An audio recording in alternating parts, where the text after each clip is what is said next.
Israeli दूतावास के पास हुए धमाके के बाद देश में तमाम हवाई अड्डों समेत महत्वपूर्ण ठिकानों पर अलर्ट, चौकसी बढ़ी, सुरक्षा कड़ी।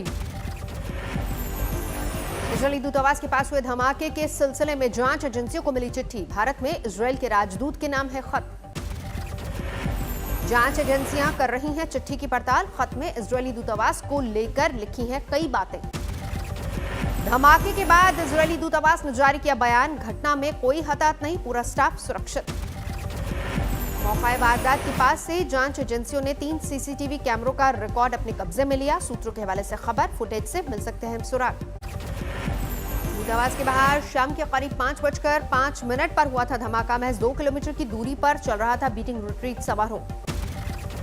दूतावास से 150 मीटर दूर फुटपाथ और झाड़ियों के बीच हुआ धमाका। आईडी के जरिए विस्फोट का शक। कम तीव्रता का था धमाका। सड़क के दूसरी तरफ खड़ी 3 कारों के शीशे टूटे। एफएसएल ने मौके से जमा किए विस्फोटक के सैंपल्स। धमाके के केमिकल को लेकर जारी है जांच।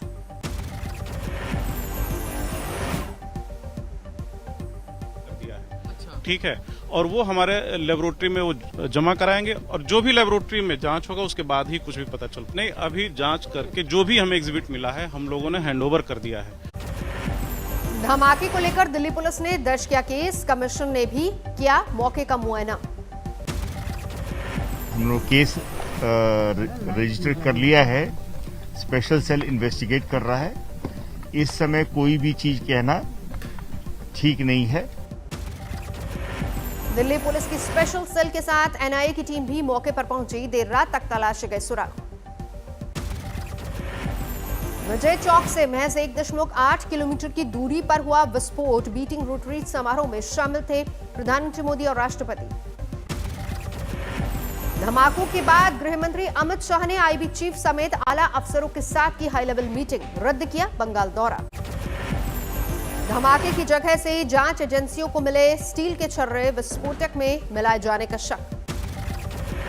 भारत और इजरायल कूटनीतिक संबंधों की 29वीं वर्षगांठ के मौके पर हुआ धमाका। इजरायली राजनयिकों ने भी किया खास कनेक्शन का जिक्र। इजरायल ने जताया था आतंकी हमले का शक। इजरायली प्रधानमंत्री नेतन्याहू ने भारत पर जताया अपने नागरिकों की सुरक्षा का भरोसा। एनएसए अजीत डोभाल की इजरायली एनएसए से हुई बातचीत। धमाके से बने हालात पर चर्चा। दिल्ली में विस्फोट के बाद मुंबई में भी हाई अलर्ट। इजरायली वाणिज्य दूतावास की बढ़ाई गई सुरक्षा। दिल्ली धमाके के बाद जम्मू में वैष्णो देवी की सुरक्षा बढ़ी। नाके लगाकर की जा रही है वाहनों की जांच। उत्तर प्रदेश में भी जारी किया गया अलर्ट। मुख्यमंत्री योगी ने दिए संदिग्धों पर कड़ी नजर रखने के निर्देश। दिल्ली धमाके के बाद अयोध्या में सुरक्षा बढ़ाई गई। राम मंदिर परिसर की कड़ी चौकसी। उत्तराखंड में हरिद्वार समेत 4 जिलों में सुरक्षा बढ़ी। दिल्ली धमाकों के बाद अलर्ट जारी। दिल्ली के सरोजनी नगर मार्केट में भी पुलिस ने तेज की चौकसी। दूतावास धमाके के बाद आने जाने वालों की हो रही है पड़ताल। आज किसान संगठन करेंगे अनशन। सुबह 9 बजे से शाम 5 बजे तक भूख हड़ताल। किसान संगठनों ने देश भर से मांगा है समर्थन। हर जिले में अनशन करने की अपील। पड़ोसी राज्यों से गाजीपुर बॉर्डर पर पहुंच रहे हैं किसान। देर रात तक पहुंचते रहे किसानों के जत्थे। भीम आर्मी के चीफ चंद्रशेखर भी गाजीपुर पहुंचे। किसान आंदोलन के लिए जताया समर्थन। गाजीपुर बॉर्डर पर शुक्रवार को फिर हुई रैपिड एक्शन फोर्स और पीएसी की तैनाती। गाजियाबाद प्रशासन ने आंदोलनकारियों को दिया है बॉर्डर खाली करने का निर्देश। किसान आंदोलन के फिर से तेजी पकड़ने के चलते हरियाणा के 17 जिलों में इंटरनेट सेवा बंद। आज दिन भर जारी रहेगी पाबंदी। किसान नेताओं ने की इंटरनेट बहाली की मांग। पाबंदी को बताया आंदोलन तोड़ने की साजिश। और इन घटनाओं से हमको गांधीवादी तरीके से निपटना है, वो हम निपटते रहे।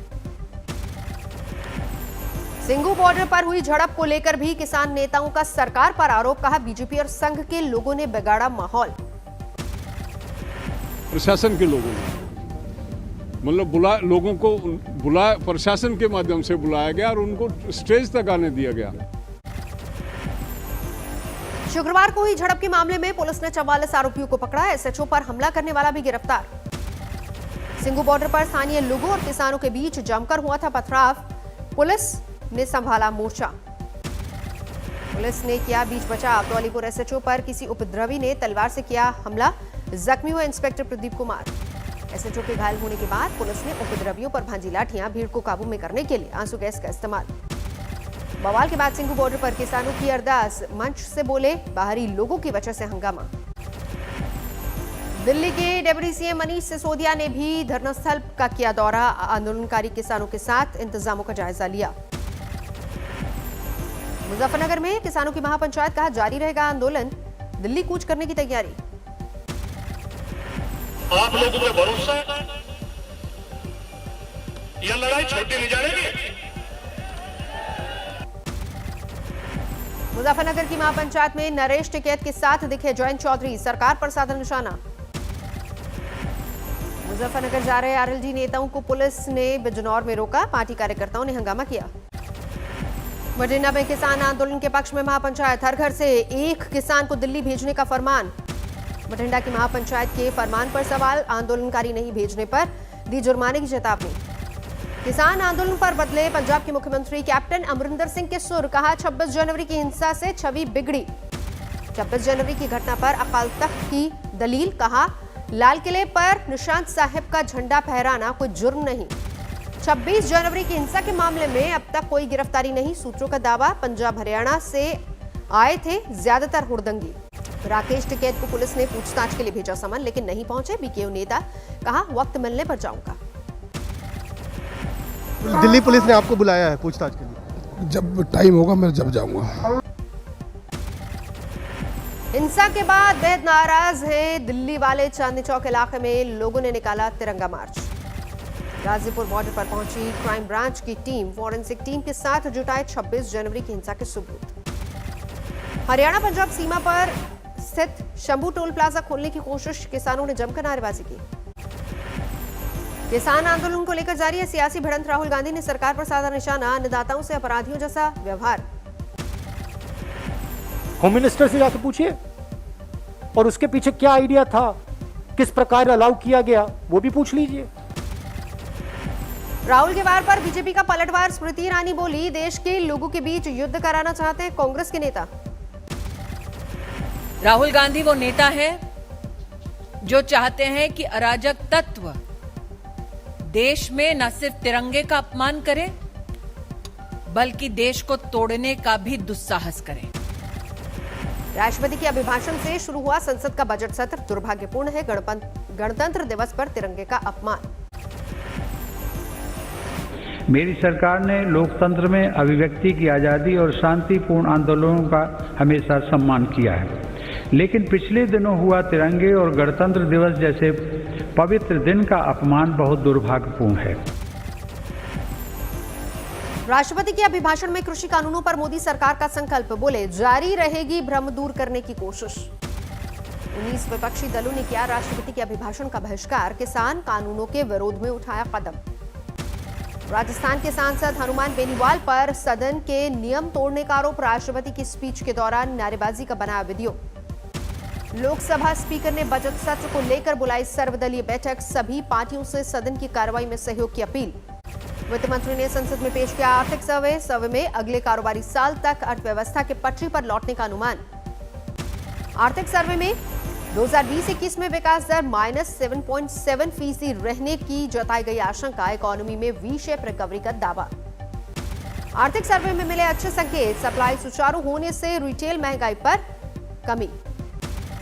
मध्य वर्ग के लिए बजट में आ सकती है नई health insurance schemes. Health budget भी किया जा सकता है दोगुना। विजय चौक पर बीटिंग रिट्रीट में गूंजा सेना का शौर्यगान। समारोह में राष्ट्रपति, प्रधानमंत्री समेत दिग्गज हस्तियां मौजूद रही। अमित शाह का दौरा रद्द होने के बावजूद बंगाल बीजेपी के हौसले बुलंद। 31 जनवरी को हावड़ा में रैली का है कार्यक्रम। बंगाल के दुर्गापुर पहुंचे मध्य प्रदेश के गृह मंत्री नरोत्तम मिश्रा। स्थानीय लोगों के साथ खाया लिट्टी चोखा। ममता सरकार के पूर्व मंत्री राजीव बैनर्जी ने टीएमसी से भी दिया इस्तीफा। बीजेपी में शामिल होने की अटकलें। शुभेंदु अधिकारी ने ममता के भतीजे अभिषेक बैनर्जी को भेजा कानूनी नोटिस। चुनावी रैली में गलत बयानी का आरोप लगाया। बंगाल बीजेपी अध्यक्ष दिलीप घोष की ममता को चेतावनी। कहा मई के बाद बंगाल में बहुत कुछ बदल जाएगा। आजमगढ़ में कोरोना वैक्सीनेशन के नियमों की कड़ी उड़ी धज्जियां। प्राइवेट अस्पताल का स्टाफ बंद कर आम नागरिकों ने लगवाया टीका। स्वास्थ्य कर्मियों के बाद अब वैक्सीनेशन के लिए फ्रंटलाइन वर्कर्स की बारी। टीकाकरण के लिए राज्यों को केंद्र की गाइडलाइंस जारी।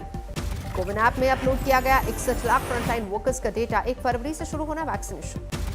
उत्तर प्रदेश में 2,95,000 स्वास्थ्य कर्मियों को लगा टीका। फ्रंटलाइन वर्कर्स का भी 5 फरवरी से होगा वैक्सीनेशन। भारत में सरकार की कोशिशों से बचाए गए 1 लाख से ज्यादा कोरोना पीड़ितों की जान। आर्थिक सर्वे में दी गई जानकारी। 1 फरवरी से मुंबई में आम लोगों के लिए शुरू की जाएगी लोकल ट्रेन। लॉकडाउन से ही जारी थी पाबंदी। अभी तक जरूरी सेवाओं से जुड़े लोगों को मिल रही थी लोकल सेवा। अब कुछ खास वक्त पर आम लोगों को भी मिलेगी मेट्रो। जम्मू कश्मीर के त्राल में सुरक्षा बलों की बड़ी कामयाबी। एनकाउंटर में 3 आतंकियों को ढेर किया। छत्तीसगढ़ के बस्तर में सीआरपीएफ के जवान ने की ताबड़तोड़ फायरिंग। 1 जवान की मौत।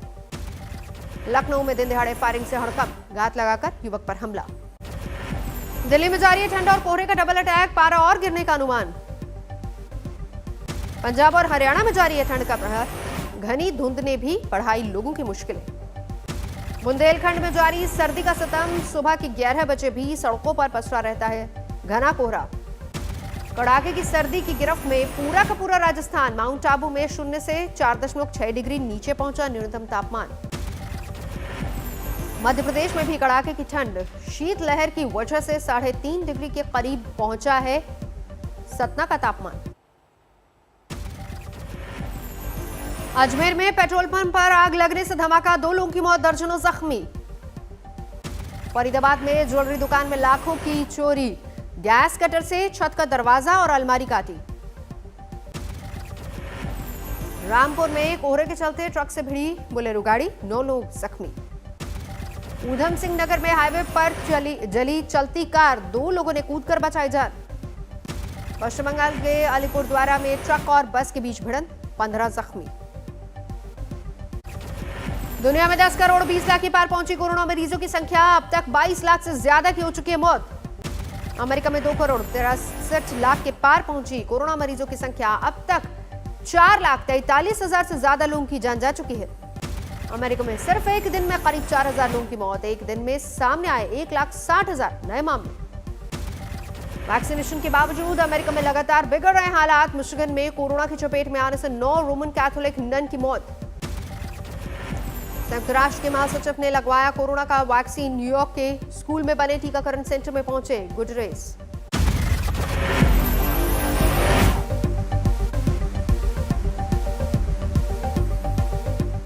नमस्कार, मैं हूं अंजना ओम कश्यप। हमें उम्मीद है ये वीडियो आपको पसंद आया होगा। लेटेस्ट खबरों के लिए यूं ही देखते रहिए आज तक और इस वीडियो के पसंद आने पर लाइक, शेयर एंड सब्सक्राइब करना ना भूलें।